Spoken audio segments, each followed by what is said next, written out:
Dah mulai ya. Oke, rolling and action. Hai guys, balik lagi dengan kita di Flash Daily. Jadi ada info baru nih dari Singapura ya, soal Redmi 10 yang sold out di penjualan perdananya di e-commerce yang ada di Singapura. So, ini juga ada spesifikasinya dari Redmi 10, udah mulai bocor juga. Dan tunggu aja, siap-siap karena sebentar lagi bakal jadi gilirannya Indonesia buat nerima Redmi 10. Udah ada TKDN-nya mulai dari tanggal 6 Juli kemarin nih. Nah, terus juga, Redmi 10 ini banyak banget bawa peningkatan, salah satunya resolusi kamera belakangnya jadi lebih besar lagi, 50 megapiksel dan disupport oleh sensornya Samsung. Kalau misalkan dibandingin sama Redmi 9 terdahulu, kamera belakangnya itu resolusinya cuma 13 megapiksel aja.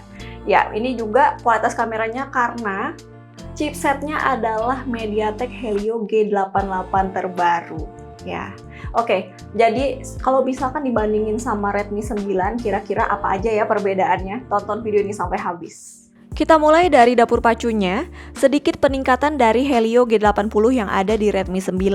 Redmi 10 ditenagai SoC Helio G88 yang sama-sama berfabrikasi 12 nanometer, mendukung dual 4G dan berperforma tinggi di kelasnya.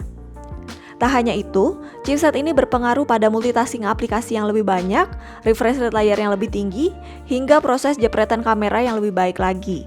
Dibekali teknologi MediaTek Hyper Engine 2.0 Lite Generation, sehingga menjamin gaming lebih lancar dan lebih hemat daya saat di titik FPS tertinggi sekalipun.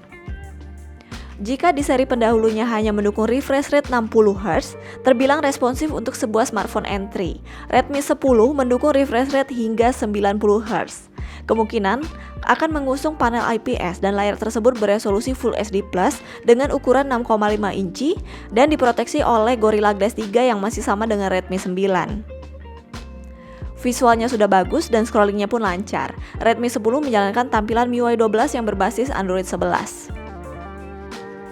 Untuk desainnya, sebelumnya bodi dan bingkai Redmi 9 berbalut material plastik yang menurut sebagian pengguna kurang wah. Tapi, bocoran memperlihatkan Redmi 10 dengan bodi belakang yang sekilas mirip dengan material glass atau kaca dan sedikit goresan aksen pelangi yang menghiasinya.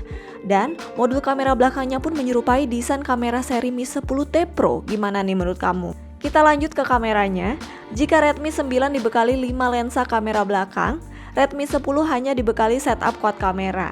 Namun, resolusi lensa utamanya jauh lebih besar, 50 megapiksel yang disupport oleh sensor Samsung ISOCELL JN1 dengan Smart ISO, 15% lebih cerah di kondisi low light, dan ada autofocus yang lebih baik lagi.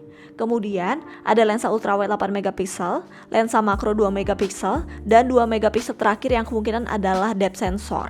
Sementara itu, kamera depannya tidak ada perubahan sama sekali, yaitu 8 megapiksel yang ditempatkan pada sebuah punch hole. Kapasitas baterainya harus turun sedikit menjadi 5000 mAh dengan fast charging 18 watt. Namun sebaliknya, varian RAM dan storage-nya jauh lebih besar dan banyak pilihan. Dari 4/64GB, 4/128GB, dan 6/128GB. Sementara itu, Redmi 9 hanya punya varian RAM 3GB dan 4GB. Soal harga, varian tertingginya saat ini diketahui dijual $249 Singapura atau 2,6 jutaan jika dirupiahkan. Kira-kira berapa ya harga dua varian lainnya? Padahal dulu aja Redmi 9 itu dijual mulai dari harga 1,8 jutaan. Ya, karena ini smartphone entry ya. Tapi sekarang Redmi 10 ini varian tertingginya yang 6128 itu dijual 2,6 jutaan. Ya, apa mungkin ya varian terendah lainnya ini dijual mulai dari 2 jutaan, gak jauh-jauh dari ini. Memang sih upgrade-nya tuh banyak, chipsetnya lebih powerful, terus kameranya lebih bagus, desainnya juga lebih bagus, dan pilihan storage sama RAM-nya juga lebih beragam. Nah, aku pengen tahu nih pendapat kamu soal Redmi 10. Langsung aja tulis di kolom komentar ya. Oke, kalau gitu makasih banget yang udah nonton video ini sampai habis. Jangan lupa buat nyalain lonceng notifikasinya supaya kamu gak ketinggalan update. Dan sampai jumpa di Flash Daily selanjutnya ya guys. Bye!